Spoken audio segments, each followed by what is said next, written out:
Fouliballon et bienvenue dans cette nouvelle vidéo qui parlera de football. Aujourd'hui on va analyser le match le plus fou de cet Euro 2020, on analyse France-Suisse. C'est parti!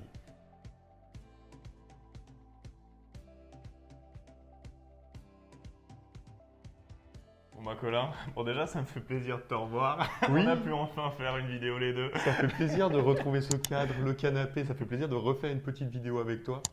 Quel match! Ah c'était fou, c'était extraordinaire. On est passé par toutes nos émotions. Incroyable ce match. On va revenir petit à petit un petit peu sur ce qui s'est passé, les faits de jeu. Mais juste d'abord, waouh! Ah bah je pense qu'on a un peu de peine à s'en remettre dans le sens que ça a tellement été les montagnes russes. Il y a eu tellement d'émotions, de changements, de faits de jeu, de changements dans le match. On a été triste, content, déçu, frustré. C'est ça le football de sélection aussi, ça nous fait vivre des émotions incroyables. Ouais, du coup, ça va être compliqué d'analyser ce match de manière objective. Surtout que vous remarquerez les deux maillots, hein, ça va être compliqué d'être très objectif là-dedans. J'espère que vous n'entendez pas. Vous savez que du coup, nous, on tourne en Suisse et il y a quelques bruits de klaxons autour de l'appartement. Ça fête un petit peu dans les rues de la ville. Mais nous, on est là, sur le canapé, pour faire cette petite analyse avec vous. Analyse qui sortira sûrement le lendemain du match d'ailleurs, mais bref. On va l'analyser un petit peu par momentum, on va dire. Ça a vraiment été un match par phase où chaque équipe a eu un moment, vraiment ce momentum, cette énergie pour aller de l'avant. Au début, la Suisse. Au début, la Suisse en première mi-temps, et d'ailleurs c'était assez étonnant, on attendait à voir une équipe de France qui allait globalement dominer le match, mais au final, la Suisse a amené beaucoup d'impact, a amené beaucoup d'intensité. Ça a posé beaucoup de problèmes à l'équipe de France et cette équipe de France a fini par déjouer. Ils n'ont pas montré grand-chose et ils ont même joué sur un espèce de faux rythme. Ils tentaient de faire un pressing mais qui n'est pas vraiment un pressing. Les joueurs de l'équipe de Suisse avaient de toute façon le temps de contrôler et ensuite de faire la passe. Donc oui, clairement, c'était cette équipe de Suisse qui était à son avantage en première mi-temps et ça a été récompensé avec un super but de la tête de Seferovic. Oui, en plus, tu me le disais pendant le match, c'est marrant, on dirait que la France joue comme si elle menait 1 ou 2-0, alors qu'en fait, elle était menée 1-0 à ce moment-là. On ne comprend pas, cette France a vraiment déjoué pendant un long moment. Et même en deuxième période, les 10 premières minutes, c'était pareil. Et pourtant, il y a eu des changements côté Didier Deschamps. On pense à Coman qui est rentré. Il y a eu des changements, cette équipe de France qui joue tout d'un coup en 4-2-4, mais 4 réels joueurs offensifs. Et pourtant, il n'y a pas tant d'offensifs que ça côté équipe de France. Et c'est là où Zuber provoque un penalty. Et là, moi, je trépignais en me disant incroyable, on va mener 2-0 face au champion du monde. Mais non, mais non, Lloris l'arrête. Penalty pas spécialement bien tiré, mais en tout cas très très bien arrêté par Hugo Lloris. Et c'est vrai qu'on se disait, est-ce que ça serait pas le tournant du match? Et c'est là justement que l'équipe de France a repris entre guillemets le momentum et ça a changé énormément de choses parce que du coup l'équipe de Suisse a pris un vrai coup de massue, ils étaient un petit peu démobilisés et en moins de 3, 4, 5 minutes, l'équipe de France a planté deux buts, un doublé de Benzema et du coup on passe d'une situation où la Suisse était censée gagner 2-0 et entre guillemets plier le match et ils se retrouvent menés 2-1 et on se dit à ce moment-là que ça va être très très compliqué pour l'équipe de Suisse. Ouais, surtout qu'on connaît cette équipe de Suisse, hein. On la connaît, on la suit depuis toujours. Cette équipe de Suisse, mentalement, c'est toujours compliqué. Et c'est le moment où vraiment on a vu toutes ces têtes se baisser.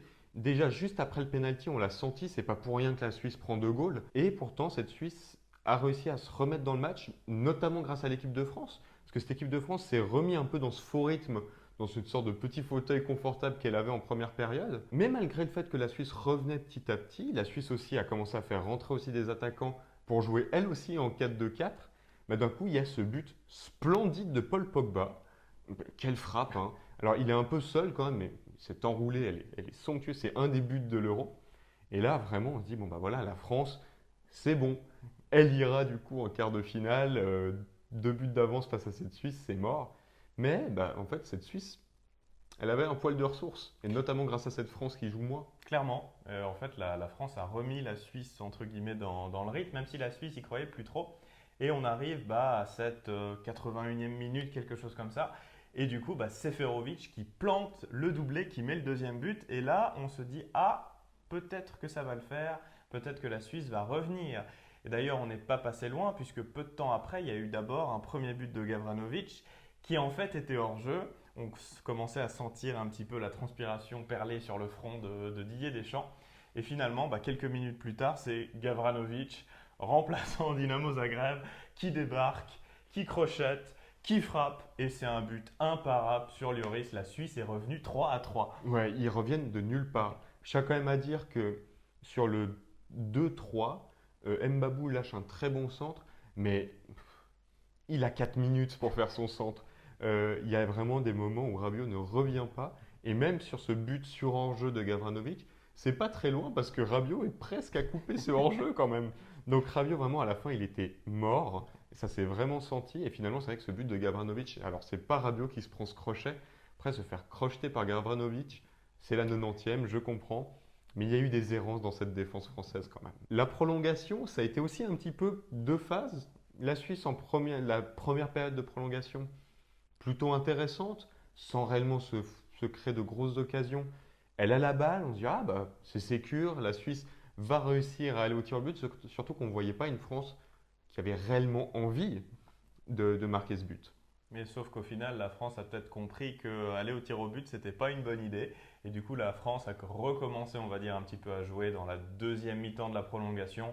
Même si globalement, en fait, les deux équipes étaient un peu cuits, c'est normal, on est en prolongation. Et du coup, on arrive à cette fameuse séance de tir au but. Et là, on le sait, c'est la loterie. Et puis, n'importe laquelle des deux équipes peut gagner. Et c'est la Suisse. C'est la Suisse qui a battu le champion du monde. C'est fou. C'est incroyable. Et c'est vrai, je te l'ai dit avant cette séance, j'ai dit Mbappé va rater son tir au but. Et c'est vrai qu'il n'a pas été complètement en dedans pendant ce match. Et je ne sais pas pourquoi, je l'imaginais rater. Et c'est lui qui rate le dernier. La Suisse met ses 5 tirs au but. Je crois que c'est du jamais vu.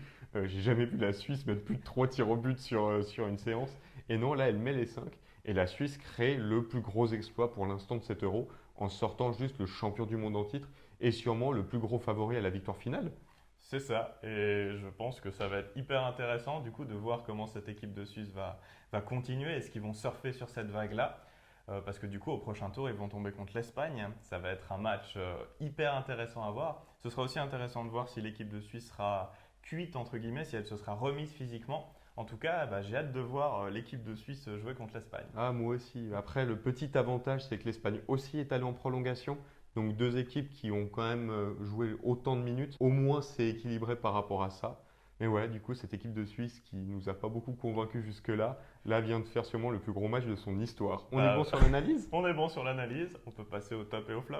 Est-ce que tu veux commencer par les tops et les flops de la Suisse du coup? Oui, honneur aux gagnants. Honneur aux gagnants. Pour moi, le top, c'est Granit Xhaka.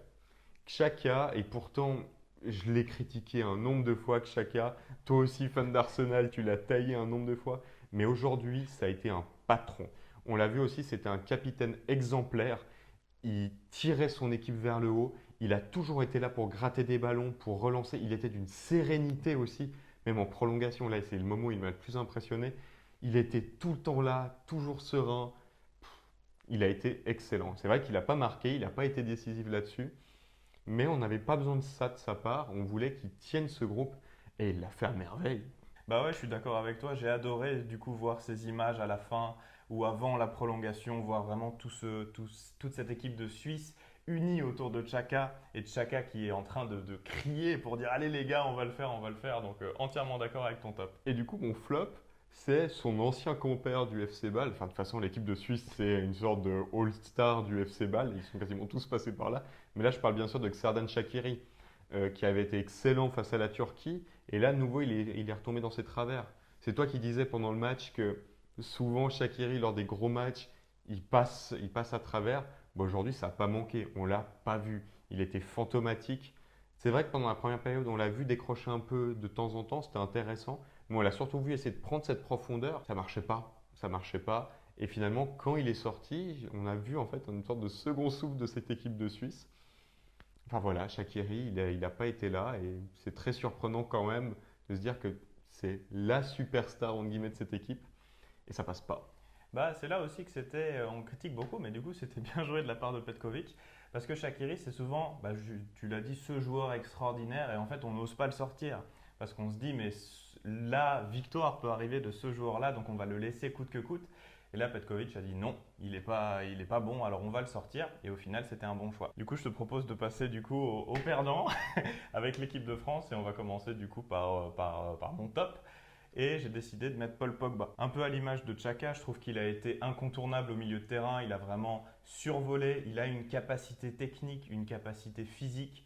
Je pense que c'est le milieu de terrain qui a posé le plus de problèmes, même si Kanté a fait un bon match aussi, mais Pogba Enfin voilà, c'est un joueur qui est clairement au-dessus. Il n'a pas du tout le même niveau quand il joue à Manchester United et quand il joue en équipe de France. Il est hyper motivé, ça se voit. Et puis en plus, il y a ce but magnifique, cette frappe en pleine lucarne. Je vois pas vraiment qui est-ce qu'on pourrait mettre d'autre à part Pogba. Qu'est-ce que tu en penses? Je suis d'accord avec toi. On pourrait mentionner bien sûr Benzema qui a claqué un doublé quand même, mais Paul Pogba, il a été impressionnant. Et le nombre de passes laser qui traversent la défense suisse, si un Mbappé avait été plus à l'aise aujourd'hui, la France aurait pu gagner 6-0 ce match. Parce que Paul Pogba, c'est un quarterback, c'est hallucinant. Il lâche des passes monstrueuses. Et du coup, mon flop, je pense que ça va pas t'étonner, Adrien Rabiot en fait. Et c'est assez évident dans ce rôle de latéral gauche ou... Enfin, il a pas vraiment eu un rôle très précis. Je trouvais qu'il a été mauvais dans tout en fait. Quand il fallait attaquer, il n'était pas vraiment dans le rythme, il ne savait pas tellement quand donner, quand il fallait donner le ballon, quand est-ce qu'il fallait accélérer. En défense, on l'a dit avant, il est en retard, mais sur tellement d'actions, je pense qu'il y a quand même un ou en tout cas deux buts de l'équipe de Suisse qui sont sous la responsabilité de Rabiot. Il a clairement foutu en l'air cette équipe de France. Et du coup, je me demande s'il y avait un Lucas Hernandez ou un Lucas Digne sur la feuille de match, je pense que ça aurait été différent.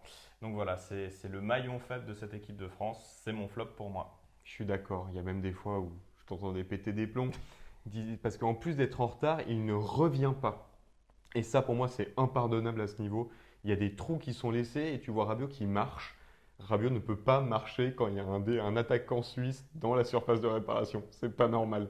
Donc ouais, Rabiot mérite son titre de flop aujourd'hui et je pense que c'est le gros flop de cette rencontre. Bon du coup, voilà, je pense que maintenant on peut aller dormir. Je pense qu'on a des yeux assez fatigués. On va se remettre de nos émotions. Et puis on va vite se remettre en selle pour regarder les prochains matchs de l'Euro. En tout cas, si vous avez aimé cette vidéo, n'hésitez pas à mettre un petit commentaire, à lâcher un like et n'oubliez pas de vous abonner pour suivre les prochaines vidéos. Et puis on se retrouve très bientôt. Salut! Ciao!